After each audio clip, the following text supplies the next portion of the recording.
Di sinilah tuan-tuan resikonya kenapa orang yang jahil dia tak mau belajar. Sebab orang yang jahil sirnya itu sempit. Dia fikir dah penuh, nak buat apa lagi mencari ilmu. Tapi orang yang alim sirnya besar, maka orang alim sentiasa lapar ilmu. Contohnya Nabi Muhammad. Nabi Muhammad ni pernah satu ketika dia memikirkan dirinya kurang ilmu. Dia sebagai Nabi dan Rasul, umatnya akan bertanya berbagai masalah. Nabi rasa tak ada ilmu, padahal Nabi paling banyak ilmu. Karena itulah maka Allah perintah kepada Nabi Muhammad, wa qur rabbi zidni ilma. Ya Muhammad, engkau berdoalah, ya Allah, ya Rabbi zidni ilma, tambahkanlah ilmu aku. Jadi bila Rasulullah diperintah berdoa begini, tentulah Rasulullah sentiasa berdoa, wa qur rabbi zidni ilma. Kenapa Rasulullah merasa kurang ilmu? Kerana Rasulullah itu paling banyak ilmu. Sirnya semakin besar, diisi lagi, makin besar. Inilah tuan-tuan keajaiban sir.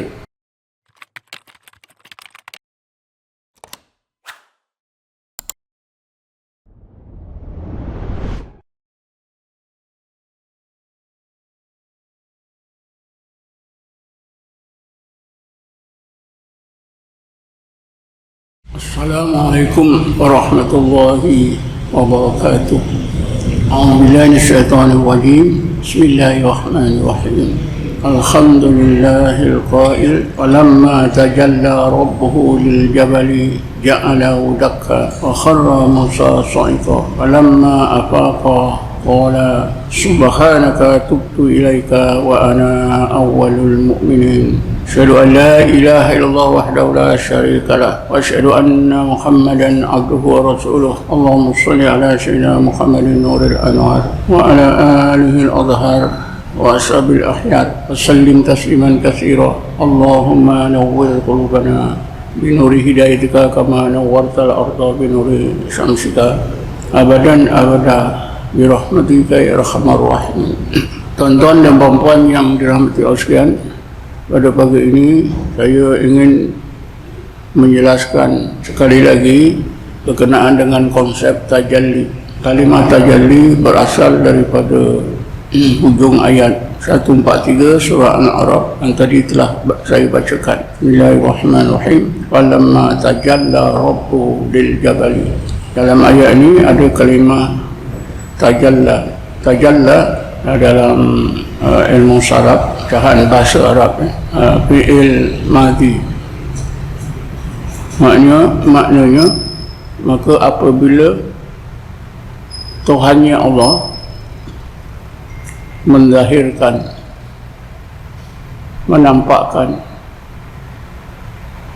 menjelmakan apa yang sebelumnya tak nampak, yaitu rahsia-rahsia Allah di alam malakut, terus ke dalam sir Nabi Musa alaihissalam. Kenapa tajalli itu pada sir? Sebab ulama tasawuf telah menyimpulkan kegunaan sir itu ialah untuk menerima tajalli. Untuk kita memahami lebih jelas, saya sebutkan fungsi akal, kegunaan akal. Al-aqlu lil ma'qulat.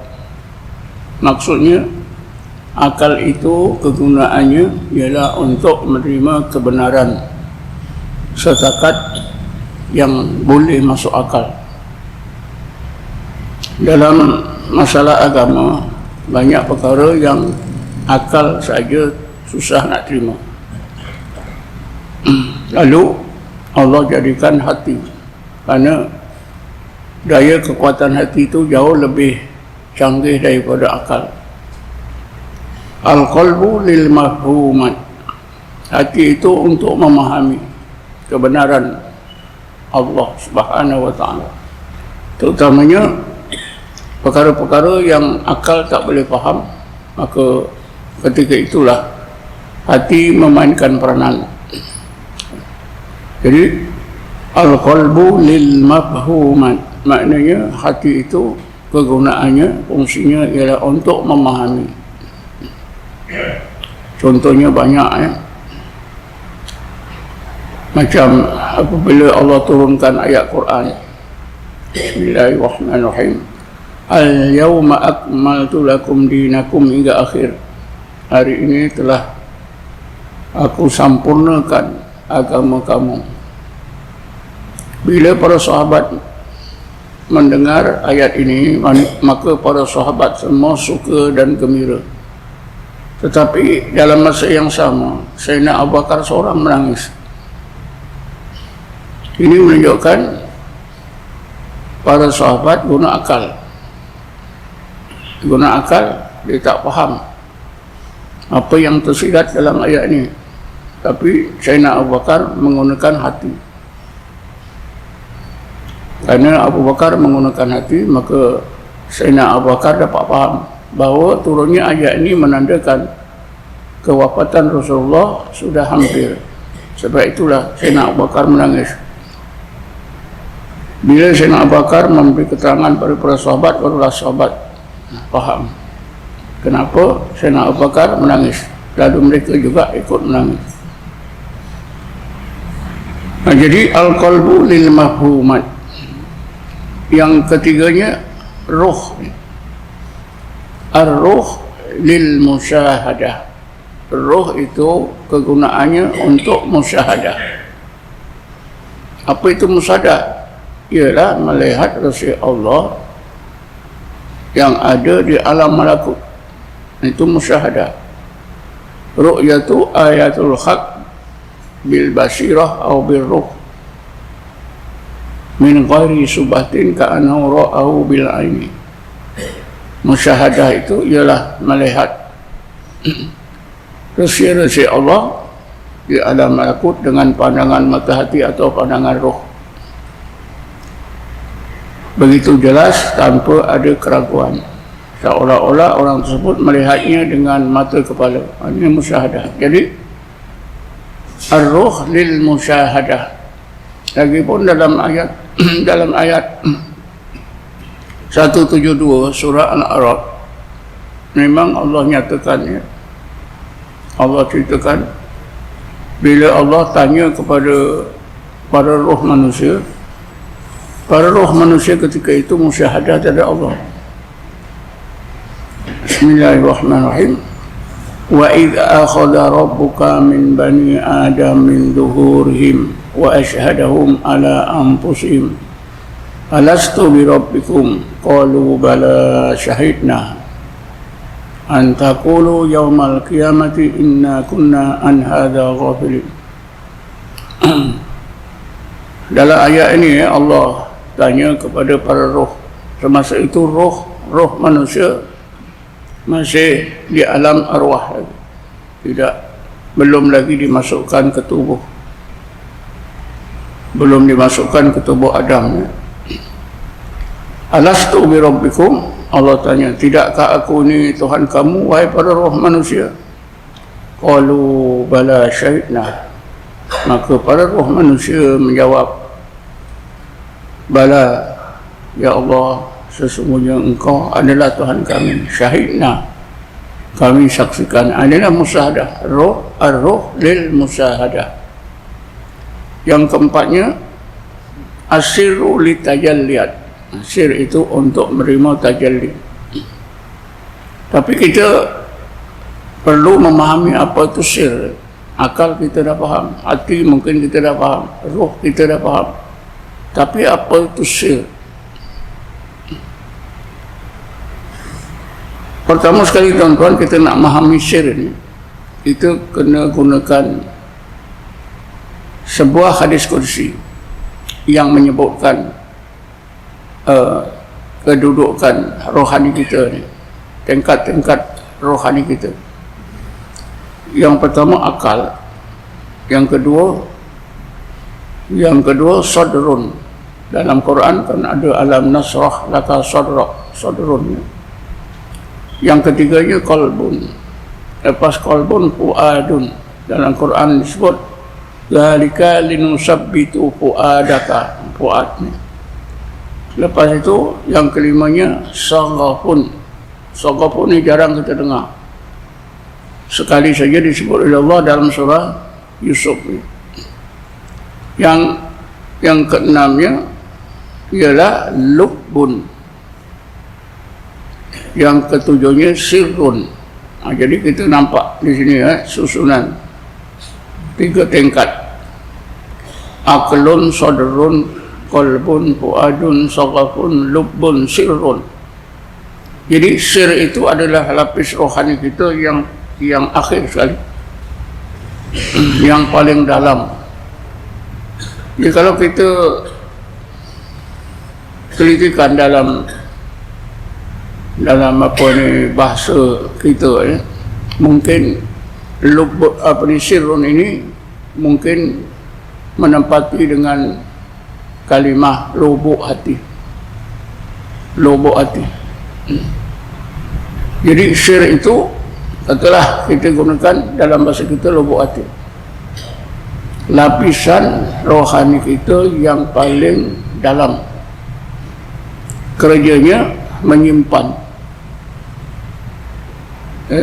Litajalliya itu menerima tajalli daripada Allah dan menyimpannya. Jadi sir ini sebagai macam merekodkan. Sir itu kerjanya merekodkan, menyimpan semua maklumat. Ada sebuah hadis kursi yang berkaitan dengan sir. Dalam bahasa kita, ini firman Allah, makna sebuah hadis kursi. Allah berfirman, kalau aku curahkan semua rahsia-rahsia aku ke seluruh langit dan bumi, maka seluruh langit dan bumi tidak dapat menampungnya, akan penuh melimpah-limpah. Tetapi apabila aku curahkan rahsia aku ke dalam sir seseorang hambaku, maka sir seseorang hambaku itu boleh menampungnya. Ini ajaibnya tuan-tuan sir gitu. Karena Allah beritahu kita, kalau rahsia Allah itu Allah masukkan ke dalam seluruh langit dan bumi, tak muat, melempah-lempah. Ya. Sebaliknya bila Allah curahkan semua rahsianya itu ke dalam sir seseorang hambanya, boleh menampung. Walaupun kecil, dia di dalam hati kita, lapisan yang dalam, tapi keadaannya menakjubkan, diisi dengan berbagai rahsia Allah, dia tak akan penuh. Di sinilah tuan-tuan rahsianya kenapa orang yang jahil dia tak mau belajar. Sebab orang yang jahil sirnya itu sempit, dia fikir dah penuh, nak buat apa lagi mencari ilmu. Ya. Tapi orang yang alim, sirnya besar, maka orang alim sentiasa lapar ilmu. Contohnya Nabi Muhammad. Nabi Muhammad ni pernah satu ketika dia memikirkan dirinya kurang ilmu. Dia sebagai Nabi dan Rasul, umatnya akan bertanya berbagai masalah. Nabi rasa tak ada ilmu, padahal Nabi paling banyak ilmu. Karena itulah maka Allah perintah kepada Nabi Muhammad, wa qur rabbi zidni ilma. Ya Muhammad, engkau berdoalah, ya Allah, ya Rabbi, zidni ilma, tambahkanlah ilmu aku. Jadi bila Rasulullah diperintah berdoa begini, tentulah Rasulullah sentiasa berdoa, wa qur rabbi zidni ilma. Kenapa Rasulullah merasa kurang ilmu? Karena Rasulullah itu paling banyak ilmu.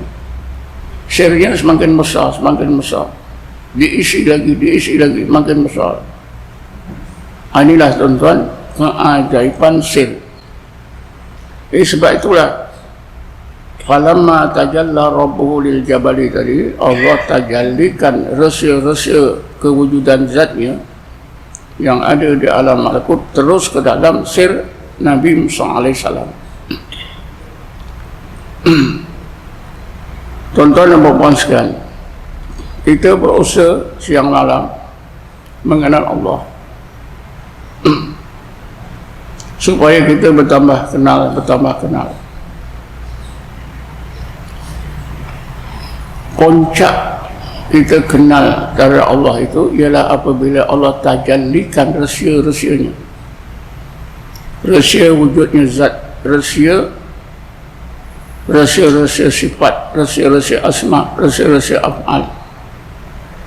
Bila Allah sendiri yang ajar, barulah sempurna. Inilah dinamakan, diistilahkan tajalli.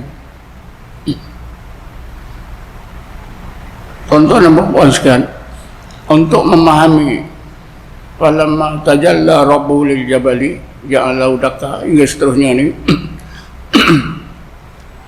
kita boleh gunakan dua ayat yang lain. Yang pertama ialah ayat 75 surah Al-An'am. Tuan-tuan boleh tengok, kalau salah ayat yang saya sebutkan tolong betulkan. Ayat 75 surah Al-An'am, Allah berfirman, Bismillahirrahmanirrahim. Wa kadzalika nuri Ibrahima malakutas samawati wal ard waliyakuna minal muqinin.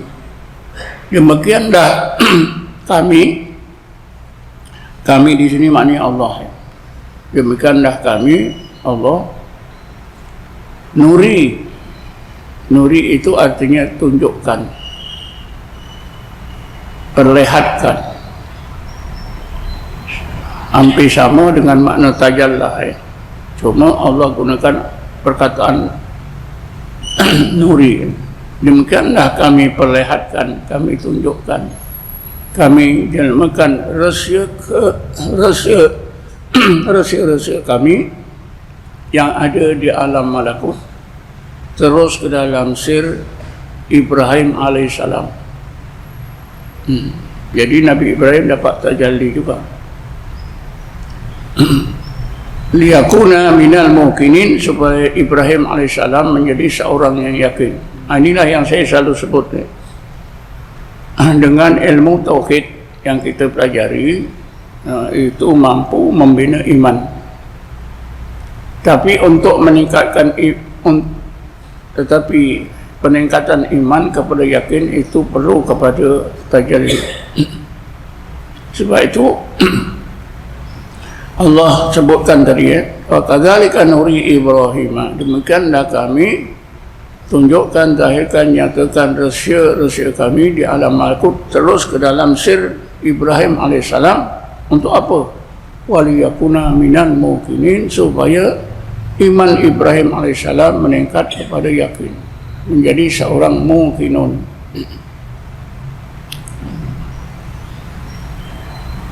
Setelah beriman kita mesti yakin. Iman hanya perlu kepada ilmu, tapi yakin perlu kepada peningkatan ilmu kepada makrifah. Jadi dengan sendirinya tuan-tuan, apa yang selalu kita sebut makrifatullah itu ialah ilmu tauhid yang ada pada kita ditingkatkan oleh Allah ke tingkat makrifah dengan cara mentajallikan apa-apa rahsia Allah di alam malakut. Oleh kerana Nabi Musa alaihissalam ingin melihat zat Allah, maka tentulah yang Allah tajallikan ialah rahsia wujudnya zat. Cuba kita baca daripada awal ayatnya. Falamma jaa Musa limiqatina, maka apabila Musa alaihissalam telah habis menjalani masa yang telah ditetapkan oleh Allah untuk uzlah dan khalwat di Bukit Tursina selama 40 hari 40 malam. Ini dah tamat ya, 40 hari 40 malam. Wa kallamahu rabbuhu, Habis saja 40 hari 40 malam Allah bercakap dengan Nabi Musa. Macam mana Allah bercakap dengan Nabi Musa itu ada dibahaskan, diperincikan di dalam setengah kitab-kitab tauhid. Pada pagi ini saya tak sempat nak panjang lebar ya.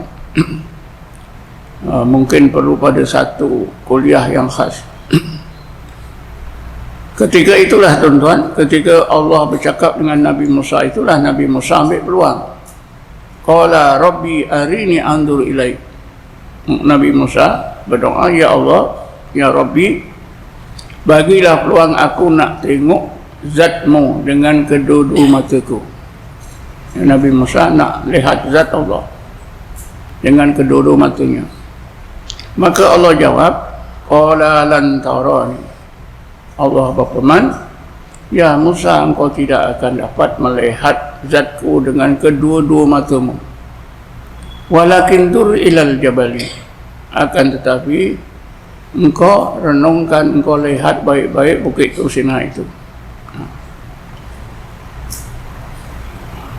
Fa in istaqarra makanahu fasawfa tarani. Sekiranya engkau dapati bukit Tursina itu tetap wujud seperti yang kau lihat, nescaya engkau boleh nampak aku dengan kedua-dua matamu. Lalu apa yang terjadi? Yang terjadi ialah Allah hanya zahirkan rahsia wujud zat yang ada di alam malakut. Inilah disebut falamma tajalla rabbu lil jabari. Maka apabila Tuhannya Allah menzahirkan, mentajallikan, menampakkan, menjelmakan rahsia wujudnya zat. Kenapa rahsia wujudnya zat? Kerana Nabi Musa ingin melihat zat Allah. Jadi yang ditunjukkan hanya rahsia wujud zat. Begini tuan-tuan, untuk kita faham. Segala kejadian di alam zahir ini, ini juga rahsia wujudnya zat.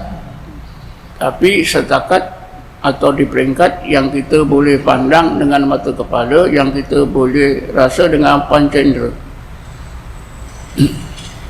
Dalam lapisan alam nyata ini, dalamnya itu dinamakan alam malakut. Ya. Alam malakut ini kita tak nampak dengan mata kepala. Hanya apabila Allah bukakan berbagai hijab roh kita, maka ketika itu roh kita akan nampak alam malakut. Inilah yang Allah lakukan kepada Nabi Musa. Berbagai hijab roh Nabi Musa diangkatkan oleh Allah, dikasyafkan oleh Allah. Maka pandangan roh Nabi Musa itu nampak rahsia wujudnya zat Allah di alam malakut, iaitu pada bukit Tursina. Zahirnya bukit Tursina, dalamnya itu namakan malakut bukit Tursina. Falamma tajalla rabbuhu ja'alahu dakka. Hilang. Bukit Tursina itu hilang. Itu senang saja nak faham tuan-tuan. Bila Nabi Musa pandang bukit Tursina dengan dua mata, nampaklah. Tapi bila Allah bukakan hijab roh Nabi Musa, pandangan roh nampak alam malakut bukit Tursina, maka pandangan mata kepala Nabi Musa hilang. Kita ni ada dua pandangan, pandangan mata kepala, satu lagi pandangan mata hati atau pandangan roh. Tak boleh diguna serentak. Macam kita macam kita sekarang guna pandangan mata kepala, maka pandangan roh kita tertutup. Bila pandangan mata kepala Nabi Musa Allah hilangkan, maka pandangan roh nampak alam malakut. Inilah tajalli. Jadi ketika itu berarti ilmu Nabi Musa tentang wujudnya Allah ditingkatkan oleh Allah kepada makrifah wujudnya Allah Subhanahu wa taala. Inilah kepentingan inilah kepentingan atau keperluan kita menerima tajalli daripada Allah, supaya tauhid kita daripada ilmu tauhid meningkat pada makrifah. Dan ini kerja Allah, ya, bukan manusia. Yang mentajalikan itu Allah, yang membukakan berbagai hijab roh kita itu Allah. Jadi Allah bagi peluang. Tetapi tidaklah kita ingat, ya, kejadian seperti ini sekali seumur hidup kita. Tapi pengalaman itu kekal sampai mati. Sebab itu saya selalu dah sebut, ya, hal-hal yang berkaitan dengan karamah ni biasanya sekali, tidak berulang-ulang kali, ya. Lebih-lebih lagi kalau banyak kali. Kan saya dah sebut dalam satu kuliah di sini, ya, seorang individu daripada Pakistan yang bernama Said Muhammad Qasim bin Abdul Karim. Dia mengaku sebagai Imam Mahdi. Alasannya karena beliau bermimpi jumpa Rasulullah 500 kali. Dan dia berdialog dengan Allah selama sebanyak 1000 kali. Sebenarnya tuan-tuan, ya, sesiapa saja yang mengaku, ya, mimpi berkali-kali, ini sebenarnya mimpi yang diperdaya oleh setan. Kalau Muhammad Qasim ni dia ceritakan dia mimpi sekali, ya, itu boleh dipercaya. Tuan-tuan boleh tengoklah mukjizat para Nabi dan Rasul. Satu-satu jenis mukjizat yang dikurniakan oleh Allah kepada Nabi dan Rasul sekali, dia tidak berulang. Ini, tapi pemikiran orang ramai sangka kalau sekali itu tak tentu lagi. Kalau ribu kali baru tentu. Ini sebenarnya terbalik, tuan-tuan. Kalau berkali-kali sampai 1000 kali, 500 kali, ini menunjukkan ada syaitan dalam tubuhnya. Syaitan itulah yang selalunya menjadikan orang tersebut mimpi, dihayun oleh mimpi macam-macam bersambung-sambung.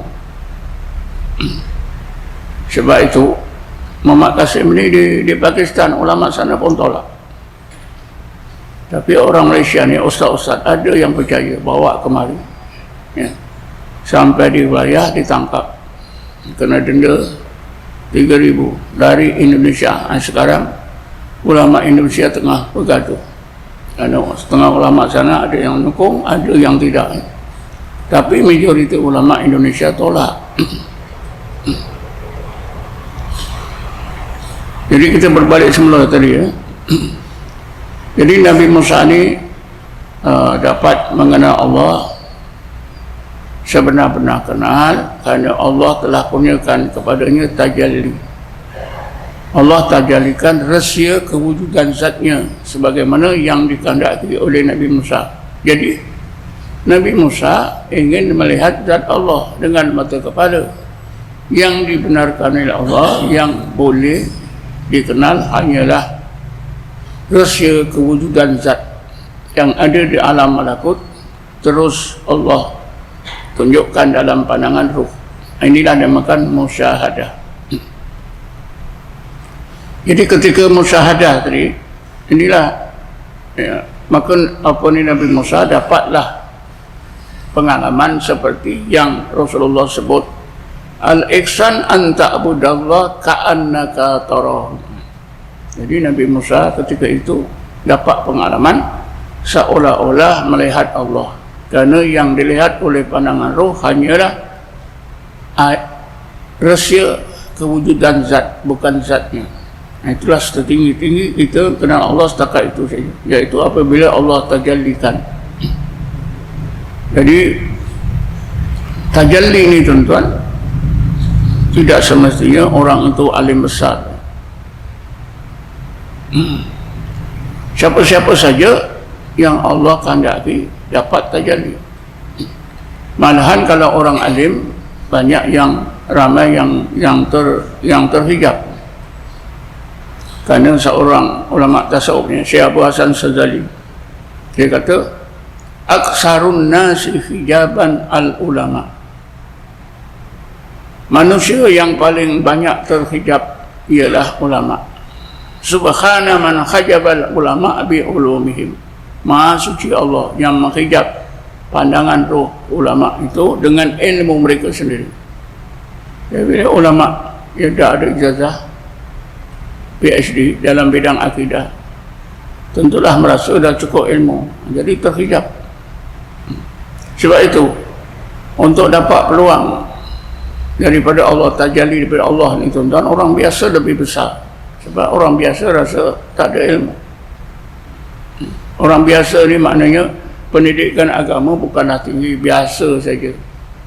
Katalah tak ada peluang belajar agama, sekolah apa ni menengah sampai tingkatan 5. Itulah pelajaran agama yang didapat di tingkatan 5. Dengar sana, dengar sini, setakat itu.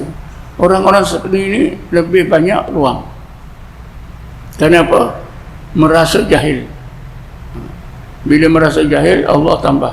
Bila merasa alim, Allah sekat. Subhana man hajabal ulama bi ulumihim. Maha suci Allah yang menghijab para ulama dengan ilmu mereka sendiri.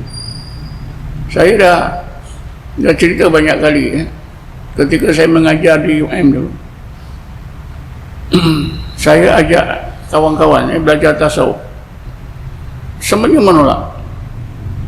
Tapi saya ajak student saya, ada yang ikut.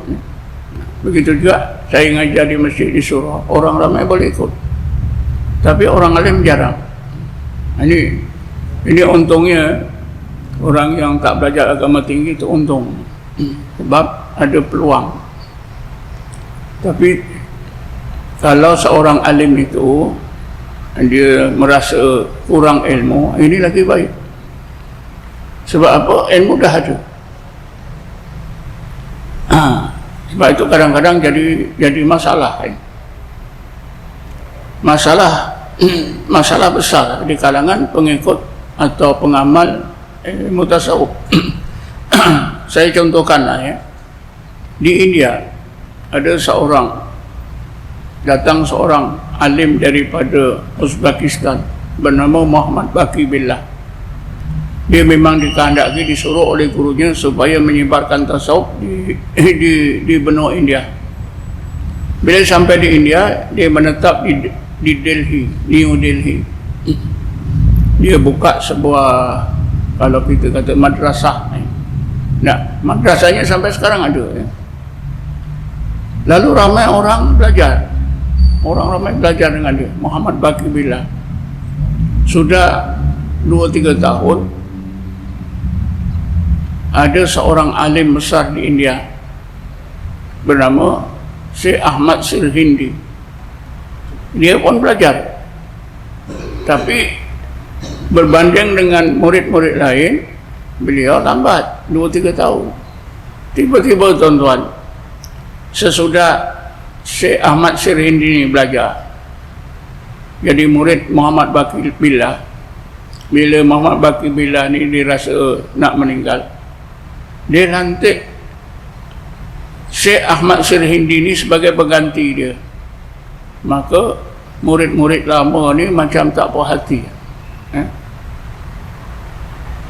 Tak puas hati, kenapa murid yang baru berapa bulan dilantik jadi pengganti dia, sedangkan kami dah lama. Inilah rasanya tuan-tuan.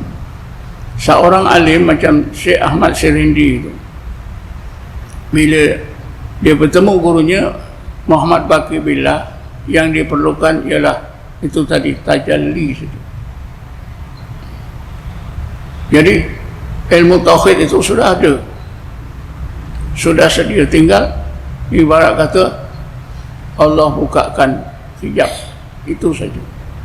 Maka dalam masa yang sebentar Allah bukakan hijab, maka tentulah Syekh Ahmad Sirhindi ini mengatasi murid-murid lama. Tapi itulah jadi masalah. Sampai bila-bila? Kenapa murid baru dilantik jadi pengganti, murid lama ditinggalkan? semacam tu. Ini kejadian bukan tentang Ahmad Sirindi saja. Memang betul tuan-tuan, akhirnya ajaran Syekh Ahmad Sirindi ini terkenal di seluruh dunia sampai sekarang. Dikenali dengan tarekat Naqsabandiyah Mujaddidiyah. Orang Pakistan, orang India, Afghanistan, ya, semua beramal dengan ajaran Syekh Ahmad Sirindi. Dalam tahun 93 tuan-tuan, ketika saya menghadiri Kongres Tasawuf di Libya, masa itu Ma'mar masih berkuasa, bulan September tahun 93. Wakil daripada Afghanistan ialah bekas Presiden sementara Afghanistan, Sibghatullah Mujaddidi. Saya dapat berbual dengan bahasa Arab.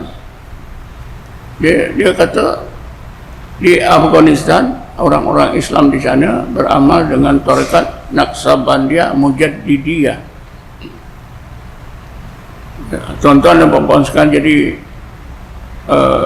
kita tutuplah kuliah pada malam ni, pada pagi ini. Kesimpulannya, konsep tajalli itu berasaskan ayat Quran, iaitu akhir ayat 143 surah Al-A'raf. Kedua, maksud tajalli itu ialah Allah bukakan rahsia-rahsia kewujudannya, sifat-sifatnya, perbuatannya terus ke dalam roh seseorang mukmin. Maka dengan kurnia daripada Allah tajalli ini, maka seorang itu dianggap dia dapat ma'rifatullah, maka dengan sendirinya sampailah ke tingkat ihsan, menjadi seorang muhsin, seperti yang Rasulullah sebut, al-ihsan an ta'budallah ka'annaka tarahu fa in lam takun tarahu fa innahu yaraka. Jadilah seorang muhsin. Jadi untuk mencapai tingkat ihsan itu seharusnya dikurniakan Allah tajalli. Nah, ketika itulah Nabi Musa seolah-olah melihat Allah. Dan ketika itulah Nabi Musa difanakan. Sebab itu akhir ayat itu Allah berfirman, falamma afaqa, maka apabila Nabi Musa telah pulih daripada fanaknya, masa fana itu dah berakhir, qala, maka Nabi Musa segera berkata, subhanaka tubtu ilaika wa ana awwalul mu'minin. Begitu hebat kesannya. Maha suci Engkau ya Allah, patutlah kalau zatmu tak boleh dipandang dengan mata kepala. Tubtu ilaika, kerana itu ya Allah, aku serah diri zahir dan batin aku untuk menjadi hamba-Mu sebaik-baik hamba-Mu ya Allah. Wa ana awwalul mu'minin, dan aku rasa inilah permulaan aku mukmin haqqan. Ya. Jadi siapa yang dikurniakan Allah tajalli, apa-apa rahsianya, maka dia akan disampaikan oleh Allah ke tingkat mukminuna haqqan, mukmin yang sampai ke tingkat iman yang sebenar. Dalam surah Suratul Anfal ada Untuk menutup kuliah pada pagi ini saya bacakan. Bismillahirrahmanirrahim. Innamal mu'minuna alladzina idza dzukirallahu wajilat qulubuhum wa idza tuliyat 'alaihim ayatuhu zadatuhum imana wa 'ala rabbihim yatawakkalun alladzina yuqimuna as-salata wa mimma razaqnahum yunfiqun ulaika humul mu'minuna haqqan. Mereka itulah orang mukmin yang sampai kepada hakikat iman yang sebenar. Jadi untuk sampai hakikat iman sebenar, jadi seorang yang yakin, mestilah kita dikurniakan Allah tajalli apa-apa rahsianya. Nabi Musa dikurniakan Allah rahsia zatnya. Ulul albab dikurniakan Allah rahsia perbuatannya. Inna fi khalqis samawati wal ardi wa ikhtilafil laili wan nahar ayatil li ulil albab alladzina yadhkuruna Allah qiyaman wa qu'udan wa ala junubihim wa yatafakkaruna fi khalqis samawati wal ard. Rabbana ma khalaqta hadza batila subhanaka faqina adzabannar. Jadi ulul albab dikunyikan Allah, ditajalikan Allah rahsia perbuatan. Sebab itulah mereka kata Rabbana ma khalaqta hadza batila. Itu kalimah-kalimah yang merujuk kepada perbuatan Allah. Ma khalaqta hadza batila subhanaka faqina adzabannar. Jadi cukuplah pagi ini. Wallahu alam. Assalamualaikum warahmatullahi taala wabarakatuh. A'udzubillahi minasyaitonir rajim. Bismillahirrahmanirrahim. Wassalatu wassalamu ala asyrafil anbiya'i wal mursalin sayyidina Muhammadin wa ala alihi washabihi ajma'in.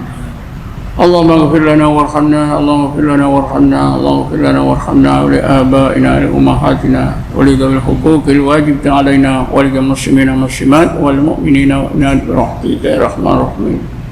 Allahumma inna nastaghfiruka wa nastaghfiruka diyanana wa imanana wa anfusana wa ahlana wa auladana wa mawalana wa buyutana kulla shay'in a'taytana ya rabbal alamin. Allah ja'alna wa yawfiqana bika wa amanika wa jiwarika wa ayyadika min kulli syaitanir marid wa jabbarin anin wa dhi'ainin wa dhibaki wa syarik al-shinaka ala kulli syai'in qadir. Allah tub alaina bil afiyah was salam wa sihah wa ala abika fi barrika bahrika jawika min ummati Muhammadin ajmain. Allah ja'alna min syarri ma qadaita wa salimin. Allah ja'alna min syarri ma qadaita wa salimin. Allah ja'alna min syarri ma qadaita wa salimin. Rabbana atina fid dunya hasanah wa fil akhirati hasanah wa qina adzabannar. Walhamdulillahi rabbil alamin. Taqabbalallahu minkum.